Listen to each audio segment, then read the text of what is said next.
As you know, at this point, Pope Francis has passed away. Pope Francis has died. And so we're in a period of grieving, and we're praying for the repose of the soul of Pope Francis. And then that'll lead into a time of transition where we elect a new pope. I wanted to share a video to begin here. This is from a secular news. I don't even know what this is. It just came up on my YouTube feed, and it has quite a bit. It has a lot of subscribers. It came out 5 hours ago. It's got over 200,000 views at this point. And it just it's talking about Pope Francis's death and some possible candidates who could take his place, and kind of like giving an overview of Pope Francis's legacy that I thought was troubling, maybe. So we'll watch this video and then we'll comment on it. Even as the world just begins to mourn Pope Francis, cardinals have already started discussions that precede their vote to select his successor. Maybe you're looking for someone who's a more prophetic figure, someone who's guided by their life of prayer and their contact with God. Or maybe they're looking for someone to continue the Francis legacy, the People's Pope, who liberalized the Catholic Church, blessed gay marriage, female church leadership, and from the start acknowledged climate change. If you've really heard what Pope Francis said in total and looked into his pontificate at all and what he believed, I don't know how you could walk away with the conclusions that they do. But just the way in which they characterized him, I thought was just so wrong, sort of really, misrepresentation of who he was and a sort of degrading his character. But just to say I don't know who that priest was, but he's talking maybe we'll have a pope who's prophetic, who just lives out of a relationship with Jesus and then, shares with the world and with the church what the Lord has placed on their heart. And they're or we could have a super lib pope who just does, or we could have a lib pope just like Pope Francis, who loves gay marriage and who loves climate change, hates climate change. Yeah, at least acknowledges it. But the examples that they give, they say hey, go back. What were those examples that they gave? They say the People's Pope. This is what they start with: the People's Pope who liberalized the Catholic Church. Okay, already they're just sort of painting an agenda of Pope Francis that I don't think is entirely true. Just to say, okay, Pope Francis was not a man without controversy, and it's not like that he ever said there was plenty of things that he said that were controversial, and even things that he said that maybe I don't even agree with how he said it, and I don't think he was as clear as he could have been, things like that. But just to say that Pope Francis was the People's Pope because he liberalized Catholicism is just not true. The definitive teachings of the Church remain unchanged. And so he did not liberalize the Catholic Church, at least not in the sense that they're portraying him. And so I think that's already off to a start. And then the examples that they give, I think, are even more off. Or maybe they're looking for someone to continue the Francis legacy, the People's Pope, who liberalized the Catholic Church, blessed gay marriage, female church leadership, and from the start acknowledged climate change. Okay, so he blessed gay marriage. Not true. Never blessed gay marriage. We'll look at that in just a second. He actually did the opposite. He recognizes that you can't bless something that's contrary to the will of God. So he definitely never blessed gay marriage. That's for sure not true. Same-sex marriage. The second one, what did they say about gave women? How did they say that? Something about women leadership. Okay. They give the impression that he did something absolutely unbelievably revolutionary in regard to women's leadership. And then also, I like this last one. He acknowledges climate change. When I heard that one, I'm like, wow. From the start. From the start, he acknowledged it. I'm like, wow. Back in 2013, that was pretty revolutionary. He acknowledged that there is climate change. I mean, I think pretty much everybody acknowledges it, but that doesn't follow Michael Scott's awareness for rabies. Yeah, right? Yeah. I'm aware of. Let's do a race that helps us to be aware of a disease that there's already a cure for. Yeah. It's Pope Francis was aware of climate change. He acknowledged that was a topic. It's okay, so that one's not very controversial. What they're clearly implying by it, though, is he's fully in line with the American left-wing ideology concerning everything with climate change and what we need to do to move that forward. Also, I think it's fair to say that people liked Pope Benedict XVI as well. I mean, definitely more.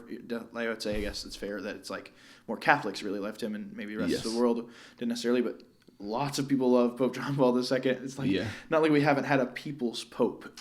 He's the first pope that people actually like. I don't think that's a characteristic of his as well, like at all. That's funny. Father John says liberalizing doesn't make you the people's pope, at least not in America, which I think is a great comment. Absolutely. It makes you popular in some crowds if you can take some quotes of his out of context and push your agenda pick those with it. and then pick your push your agenda with those quotes. Such as, like, for example, let's focus on the first one there, that he blessed same-sex marriage, or he blessed homosexual marriages. That's not even just a misrepresentation. That's just completely false. That's not true. He never blessed same-sex marriage. Now, there was the Fiducia Supplicans, which was like talking about blessing couples, not as a couple, but blessing the individuals who are in a same-sex relationship. Which was so confusing. And I agree that was confusing. Because it didn't change anything. And it said that at the front of the document. But I don't want to get all into that, but it was an extremely confusing document. But you cannot say that it said that it blessed same-sex marriage. It actually explicitly does not bless same-sex marriage and says that that's not possible. Or unions. Neither marriages nor same-sex unions can be blessed. But the couple, as individuals, at least, can be blessed. But even just to so he's saying things like in a positive light towards those who experience same-sex attraction.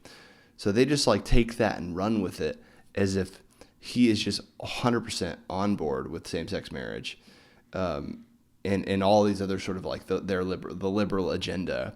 But then they just like to, they very conveniently just forget that he also says things like, to have an abortion is like to hire a hitman to kill a baby. It's like, okay, that doesn't fit very nicely and neatly with the liberal agenda. And so we'll just forget that he said that, and let's just stick with these points over here that seem to agree with our ideology. Right, especially, and it's like, he said, people who experience same-sex attraction should be treated with love and respect. Yeah. That is beautiful, first of all. Affirm that. Absolutely, everyone does. And definitely them as well, those who have been disrespected and maybe felt unwelcome in Catholic spaces. But that is not the same thing as blessing same-sex marriage. Of course not. It's not the Catechism says that we must treat those with same-sex attraction with love and mercy, and that any sign of unjust discrimination must be avoided. And Absolutely. So we should avoid unjust discrimination, and we should be kind and charitable and compassionate towards those who experience same-sex attraction. And there's nothing wrong with that at all. It wouldn't follow from doing those things that therefore you have to support the sin of homosexuality in doing so. And so I think Pope Francis, again, he's a person who's trying to lead with compassion. That got him into trouble sometimes in being ambiguous and unclear. But certainly it's a mischaracterization of him and what he taught to say that he blessed same-sex marriages. Look at this example here. Like the 60 Minutes episode. Here's the next video. The 60 Minutes episode where he was interviewed, there were several points where I felt like the questions asked were so leading, and they're they think that he's on their side. They're trying to get him to answer in a certain, sometimes he does. But overall, I think you just get the impression that Pope Francis is just Catholic. And so he doesn't fit neatly into any of our boxes, political boxes and things like that, all the time. And so, for example, with the question of same-sex marriages or blessing same-sex unions, in Pope Francis's own words, this was, I think, about a year ago, not quite a year ago, this is what he said about the controversial document and the blessing of individuals who have same-sex attraction. This is at least how he is interpreting his own teaching, apparently. It's Francis's capacity for forgiveness and openness that has defined his leadership of the Church's nearly 1.4 billion Catholics. He put them and the world on notice during an impromptu press conference on a plane in 2013, when he spoke on the subject of homosexuality. If someone is gay, he said, and he searches for the Lord and has goodwill, who am I to judge? And he did not stop there. Last year, you decided to allow... So before she says this, okay, that's not controversial at all. That one in particular, to me, is no big deal. He's on an airplane, off the cuff, but he just says, if somebody has goodwill and they're seeking the Lord in their life and they have same-sex attraction, who am I to judge? I mean, how is that controversial? I mean, he's just saying he's not going to judge the state of somebody's soul who has same-sex attraction and they're sincerely seeking God. Only God can judge them. So, of course, we can't judge the state of their soul. He's not saying you can't judge that homosexual actions are in and of themselves wrong. He's just saying he's not going to judge a person who experiences same-sex attraction but is sincerely seeking the Lord's will in his life. That doesn't seem controversial to me. Yeah. But anyway, she says he goes even farther, she says. Yeah, newsflash. The people who follow Jesus sin sometimes. Yeah, that's right. That's right. So it's exactly, of course, this is just like exactly the words of Jesus, that we're not called to sort of like, we're not called to judge the soul of anybody. Only God is the judge of our souls. We can objectively judge actions that are right and wrong. We do this all the time. We can make judgments in that way. But we can't judge ultimately the heart. Only God. Man looks at outward appearances, like in 2 Samuel. Man looks at outward appearances, but God sees into the heart. And so it's only God who judges the heart. We can't judge somebody's heart. In my opinion, that's all he's saying there. But she says he goes even farther than that. You can keep the clip going. Allow Catholic priests to bless same-sex couples. That's a big change. Why? No, what I allowed was not to bless the union. That cannot be done because that is not the sacrament. I cannot. The Lord made it that way. But to bless each person, yes. The blessing is for everyone. For everyone. To bless a homosexual type union, however, goes against the given right, against the law of the church. But to bless each person, why not? The blessing is for all.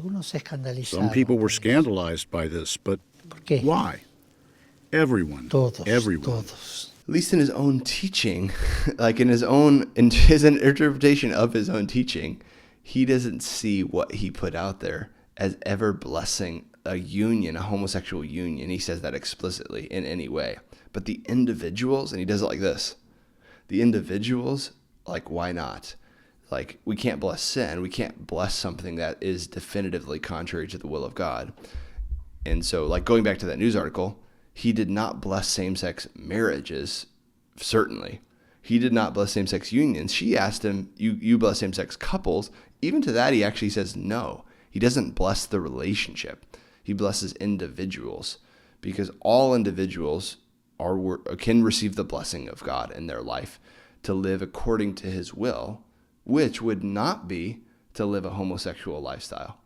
And so setting aside the controversy of like the confusion there and the scandal that maybe can cause, at least in his own interpretation of his teaching, he's clear that God wants to bless every person, regardless of their state in life and regardless of whether or not they're choosing to live in conformity with his will. The blessing of God still comes to rest upon each person. And then also, I wanted to show this quick clip. I couldn't actually find, clearly there's this video of it, but I couldn't find, like in that longer interview, they didn't include it within there. They just kind of give a summary that Pope Francis does not support the ordination of women to the priesthood or diaconate.